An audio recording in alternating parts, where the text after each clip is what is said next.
excited. It's Labor Day.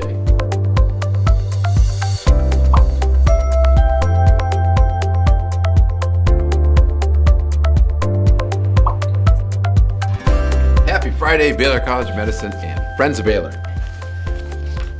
Dr. Fauci is in the news.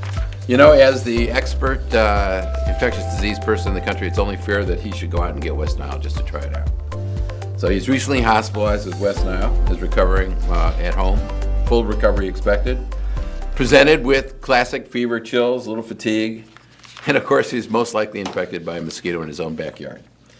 According to the CDC, the most common way you get it, of course, is mosquitoes, and it's the only way you get it. And it is the leading cause of mosquito-borne illness, viral illness in the United States. Now, why do you call it? My sister's going like, why West Nile? Is it after the Nile River? No, it's actually named after the West Nile district of Uganda, where the virus was first isolated in 1937, and outbreaks have occurred in Egypt, Asia, Israel, South Africa, parts of Europe, and Australia, as well as Dr. Fauci's backyard. Anyway, people get infected when mosquitoes feed on infected birds and then transmit it to people. In people, it's considered a dead-end infection because it doesn't replicate in us very much, so it doesn't really spread from, mosquitoes don't bite us and spread to somebody else. It's biting a bird and then us. Big year so far, 216 cases of West Nile have been detected in 33 states, as you can see. 216 cases, plus Tony. And 142 of neuroinvasive disease. So that's the more severe disease where you get sort of encephalitis, headache, fever. And it's probably many, many more cases than this because usually only 1 in 10 get the encephalitis. So it's probably more like 1,000 cases, but only 200 that have been actually diagnosed. If you look at where most of the cases are, Texas leading the way, mostly in the south because of the mosquitoes, but there's some in the Midwest, Illinois, and Pennsylvania. And then, of course, I'm always following what's going on with mosquitoes. I mean, because they're nasty little bugs.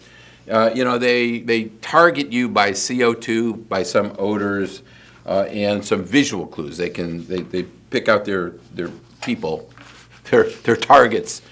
But there's a paper in Nature that just showed that they also have infrared sensing. So they're like little missiles going to find you. These little bugs. I hate mosquitoes. Anyway, I cover myself with DEET every day before I get up just so I can avoid mosquitoes. So let's talk about COVID. Huge surge, but I want to go back and just remember the congressional hearings in June. We're going to find out the cause of it and blaming Dr. Fauci for everything. And there was a big fanfare about all that. And then what happened? We haven't heard anything. Well, the reason we didn't hear anything is after all the discussion, there was really not much to find. So the one thing that's kind of interest is that there are grants that the NIH funded for this EcoHealth Alliance, which is an American and not-for-profit that looks for viruses in various locations to try and look at global pandemics. And one of the requirements of that funding is that they fund a number of different organizations, including the Wuhan Institute.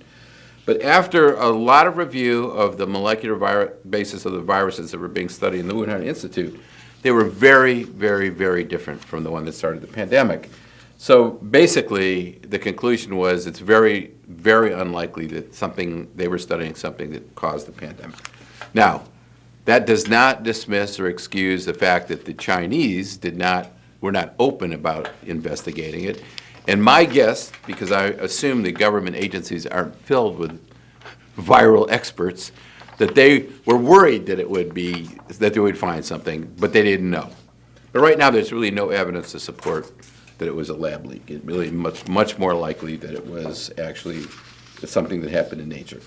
And it is really surging in this summer, and it will likely continue to surge through the winter. The good news is that the FDA has approved a monovalent, one variety of the vaccine that is to the current circulating flirt strain.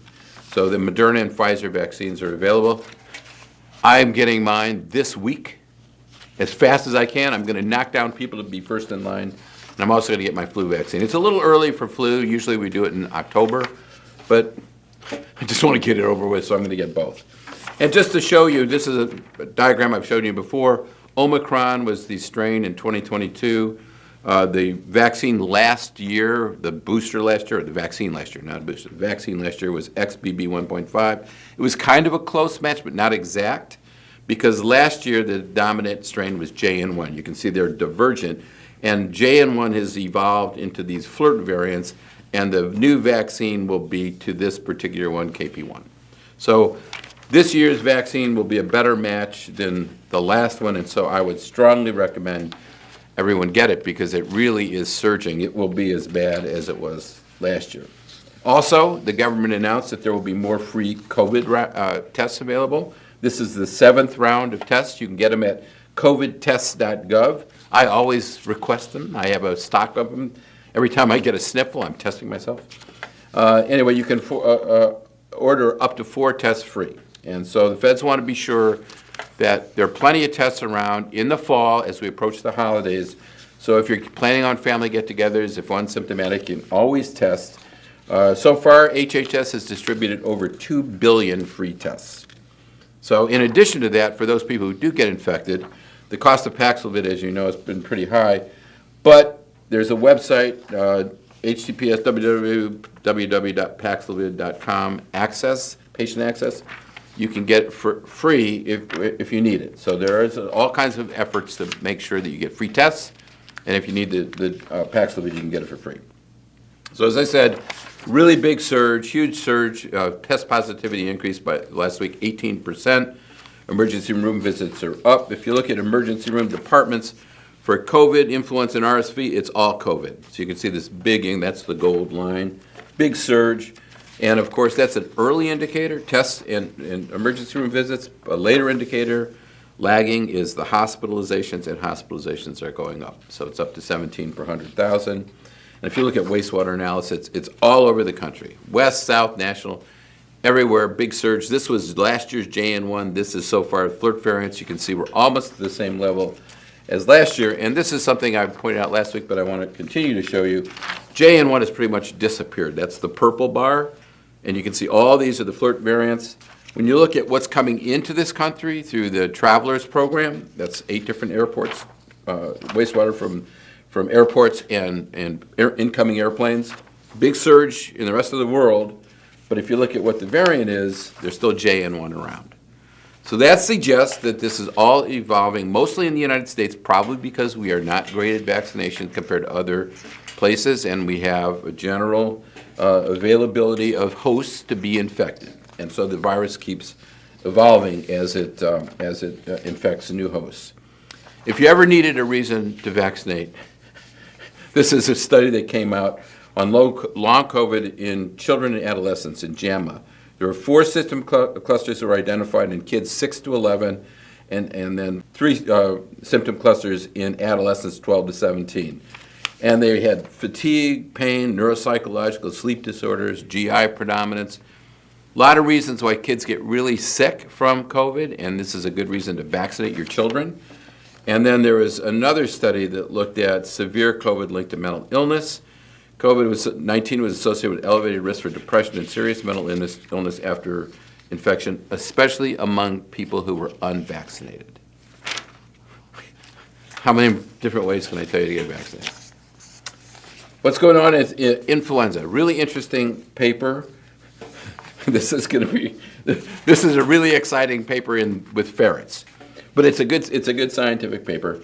They look to see whether, each year we have the vaccine strains change. We usually have a trivalent or quadrivalent vaccine based on the influenza A and influenza B. This was a study that said, well, let's take an octavalent vaccine, so 8 different varieties. They looked at hemagglutinin, H1, H2, H3, 5, and 7. So 5 different varieties, and then an influenza neuraminidase, N1 and N2. And they vaccinated ferrets. And what they found with these ferrets is when you did this octavalent vaccine, they got antibodies that were broadly effective against many different previous strains of flu, And so the concept there is maybe we can come up with an octavalent vaccine that will actually protect against influenza every year. So it's not like we're always trying to chase around what strain is circulating. This would be broadly effective, and so that's very exciting. The only thing about bird flu that's going on right now is it's very widespread. I reported last week about what's going on in Europe and other parts of the world, Australia. There are many, many dairy cattle infected. There are many, many poultry flocks that are infected. And while the current risk still is low for human-to-human transmission, we're all on pins and needles waiting to make sure that that's okay, because that is still a huge risk, although it doesn't seem to be spreading between people. There's a ton of new stuff on Mpox, but it's too much to do today, so I'm going to probably focus on Mpox next week. Anyway, a bunch of shout-outs for this week. First of all, I want to congratulate Dr. Jesus Vallejo, the Senior Associate Dean of Admissions and Professor of Pediatrics, who was appointed the chair-elect of the Texas Joint Admissions Medical Program for 2026 to 2028.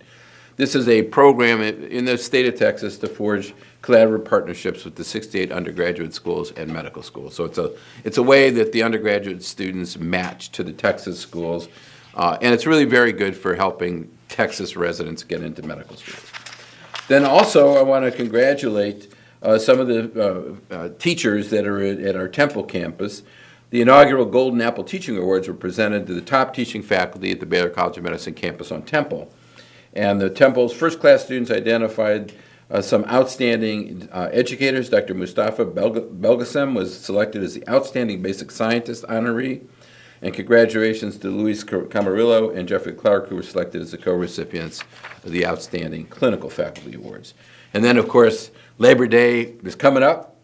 It's on Monday, and I want to take a moment to recognize and celebrate all the hard work and dedication that each of you brings to our organization. Labor Day is not just a day off, it's a time really to celebrate all the workers across the nation.